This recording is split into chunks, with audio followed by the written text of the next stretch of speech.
औज़ु बिल्लाहि मिनश्शैतानिर्रजीम बिस्मिल्लाहिर्रहमानिर्रहीम। शुरू करता हूँ अल्लाह के नाम से जो बड़ा मेहरबान नहायत रहम करने वाला है। मुहतरम नाज़रीन अस्सलामु अलैकुम। उम्मुल मोमिनीन हज़रत उम्म सलमा रज़ियल्लाहु ताला अन्हा फरमाती हैं कि जिस रात की सुबह इमाम हुसैन अलैहिस्सलाम की शहादत हुई, उस रात मैंने किसी को इनकी शहादत के बारे में शेर पढ़ते हुए सुना। ये सुनते ही मैं चौंक पड़ी। चारों तरफ शेर पढ़ने वालों को तलाश किया, लेकिन कहीं कोई भी निशान न मिल सका। बेसख्त आंखों से आंसू जारी हो गए और इस शिशु को खोलकर देखा जिसे सरकार दो आलम सल्लल्लाहु अलैहि वसल्लम की अता करदा कंकरियां रखी हुई थी। वो कंकरियां जिन्हें देखकर सरकार दो आलम ने इरशाद फरमाया था कि जिस दिन ये खून बन जाए समझ लेना कि मेरा हुसैन करबला में शहीद कर दिया गया। तो मैंने देखा कि इन कंकरियों से खून बह रहा है। हजरत अब्ने अब्बास रज़ियल्लाहु ताला अन्हु ने फरमाया कि मैंने एक दिन दोपहर के वक्त हजूर अक़दस सल्लल्लाहु अलैहि वसल्लम को ख्वाब में देखा कि रेशम मुबारक की बाल गुबार आलूद है और खून से भरा हुआ शीशी का एक बर्तन आपकी दस्ते अक़दस में है। मैंने अर्ज किया, सरकार मेरे माँ बाप आप पर कुर्बान, ये खून से भरा हुआ शीशा कैसा है? सरकार दो जहां सल्लल्लाहु अलैहि वसल्लम ने इंतहाई गम की हालत में इरशाद फरमाया कि आज सुबह से हुसैन और उनके साथियों का खून जमा कर रहा हूँ। इस बर्तन में हुसैन और उनके साथियों का खून है। हजरत अब्ने अब्बास रज़ियल्लाहु ताला अन्हु फरमाते हैं कि मैं ये बात सुनकर चौंक पड़ा जब शहादत इमाम हुसैन अलैहिस्सलाम की खबर आई और मैंने ख्वाब के वक्त पर गौर किया तो मेरे ख्वाब देखने और शहादत इमाम का वक्त एक ही था। नाज़िया उज़्मिया कहती हैं कि जिस दिन इमाम हुसैन अलैहिस्सलाम मैदान करबला में शहीद हुए उसके दूसरे रोज हम लोग सुबह को उठे तो तमाम बर्तन खून से भरे हुए थे।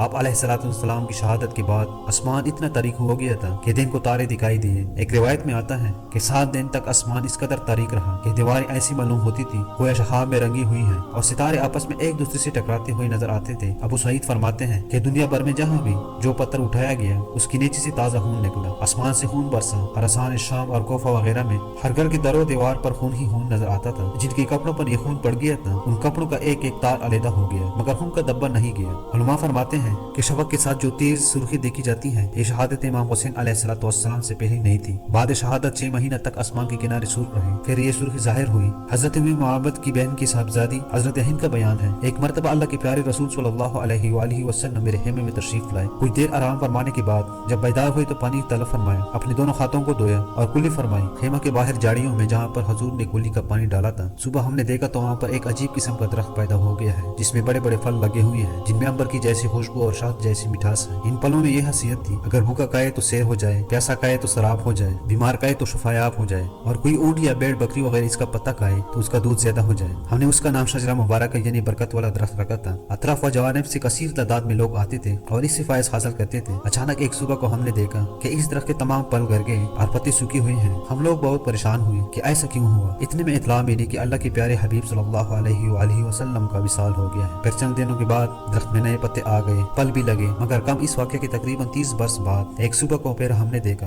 कि इस दरख्त में तने से लेकर ऊपर की शाख तक कांटे पैदा हो गए और पल गिर गए हैं। हम लोग सख्त तशवीश में मुब्तला हो गए कि जरूर कोई हादसा पेश आया है। यहाँ तक कि इत्तला मिली कि हजरत अली अलैहिस्सलाम ने शहादत पाली है। उसके बाद इस दरख्त में पल नहीं लगे, सिर्फ पत्ते बाकी रह गए। हम लोग उन्हीं पत्तों से ही फायदा हासिल करते रहे। कुछ दिनों के बाद एक सुबह को हमने देखा कि इस मुबारक दरख्त तने से ताजा खून जारी है, पत्ते सूख कर गिर गए। हम लोगों ने ख्याल किया कि शायद फिर कोई बड़ा हादसा नुमा हुआ है। दिन ऐसी वहशत और परेशानी की आलम में गुजरा। रात के वक्त इस दरख्त से रोने की आवाज आई जिससे हम लोगों की वहशत और बढ़ गई। यहाँ तक कि दूसरे दिन इत्तला मिली कि सैयदना इमाम हुसैन अलैहिस्सलाम और आपके अहले बैत और दूसरे साथियों को 3 दिन की भूख व प्यास के आलम में मैदान करबला में यजीद ने शहीद कर दिया। फिर वो दरख्त कभी शदाब नहीं हुआ। जिस वक्त इमाम हुसैन अलैहिस्सलाम ने शहादत पाई एक सफेद कबूतर उड़ता हुआ आया और अपने परबाल को इमाम अली मुकाम के खून में तर्क किया और उड़ गया। हत्ता कि ये कबूतर उड़ता हुआ मदीना तैयबा पहुंचा। तवाफ के अंदाज में हजूर अक़दस सल्लल्लाहु अलैहि वसल्लम की रोज़ा पाक के गिर्द उड़ता था और इसकी पर से खून के कतरार टपक रहे थे। अहले मदीना इसकी ये कैफियत देखकर हैरान थे कि मामला क्या है। और जब चंद दिनों के बाद उन्हें इमाम अली मुकाम की शहादत की खबर मिली तो उन्होंने समझा कि सबसे पहले ज़ाहिरी तौर पर इमाम अली मुकाम की शहादत की खबर बरगाह कबूतर हाजिर हुआ था। बुजुर्ग फरमाते हैं कि सूरा रंग के जो कबूतर पाए जाते हैं वो इसी कबूतर की नस्ल से हैं। कंज़ुल गराइद के हवाले से साहिब रोज़त अश-शुहदा लिखते हैं एक यहूदी था, उसकी लड़की ज़ाहिरी और शक्ल और सूरत में बहुत अच्छी थी लेकिन अचानक वो नबीना हो गई और हाथों पैरों में कोढ़ का मर्ज हो गया। मोहल्ला व पड़ोस के लोग इस लड़की को शदीद नफरत की निगाह से देखते थे।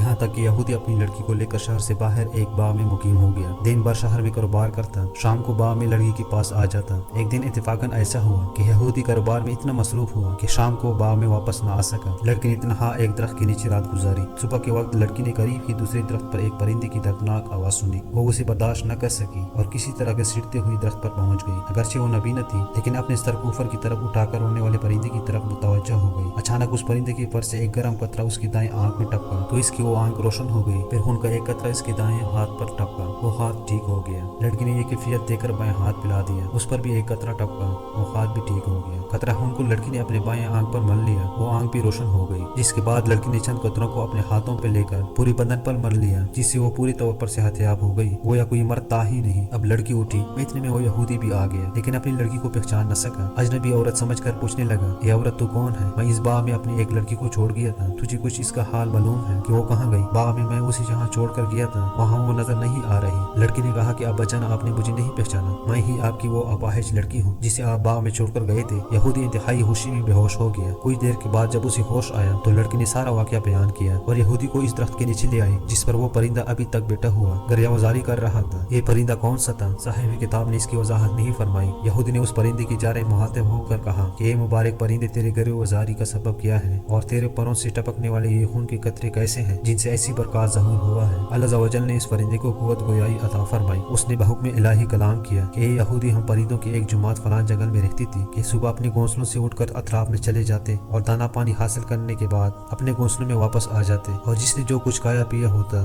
آپس میں ایک دوسرے کو خبر دیتے۔ اچانک ایک دن ہم نے ایک آواز سنی کہ نواز رسول حضرت امام حسین علیہ السلام نے تپتی ہوئی دوپہر میں کربلا کی سرزمین پر شہادت کا جام نوش کیا ہے اور اے پرندوں، تم درختوں کے سائے میں بیٹھ کر آرام کر رہے ہو۔ یہ ندا سن کر ہم تمام پرندے کربلا کی سرزمین کی جانب روانہ ہو گئے۔ جب ہم وہاں پہنچی تو دیکھا کہ جگری گوشہ رسول امام حسین علیہ السلام شہید ہو چکے ہیں اور ان کے جسم میں عطا سے ابھی تک تازہ خون جاری ہے۔ یہ کیفیت دے کر تمام پرندے گریہ وزاری میں مشغول ہو گئے۔ مجھ میں برداشت کی طاقت نہ رہی، میں نے اپنے آپ کو آپ کے خون بہنے والے خون میں گرا دیا۔ اپنے چہرے اور اپنے بالوں پر وہ آپ کی ورسون میں ترک کیا اور وہاں سے اٹھ کر میں جہاں آ گیا ہوں یہ اسی خون کے پاکی قطرات ہیں جو میرے بالوں سے ٹپک رہے ہیں، اور اس خون کے مبارک قطرات جہاں بھی ٹپکتے ہیں وہاں خیر و برکت کا ظہور ہوتا ہے۔ پرندے کی زبان سے یہ گفتگو سن کر یہودی نے کہا، اگر امام حسین علیہ السلام کے نانا جناب محمد رسول اللہ صلی اللہ علیہ وآلہ وسلم حق پر نہ ہوتے تو ان کے نواسے امام حسین علیہ السلام کے خون و پاک کے قطروں سے ایسی خیرات و برکات کا ظہور نہ ہوتا اور میری اپاہج لڑکی کو شفا نہ ملتی۔ چنانچہ یہودی اپنے پورے گھر کے ساتھ مشرف با اسلام ہو گیا۔ امید کرتا ہوں کہ آپ کو آج کی ویڈیو اچھی لگی ہوگی۔ اگر آپ کو ہماری یہ ویڈیو اچھی لگی ہے تو ویڈیو کو لائک اور شیئر ضرور کیجیے گا اور مزید اس طرح کی ویڈیو دیکھنے کے لیے ہمارا چینل سبسکرائب کر لیں۔ نیکسٹ ویڈیو میں ملتے ہیں، اجازت دیجیے، اللہ حافظ۔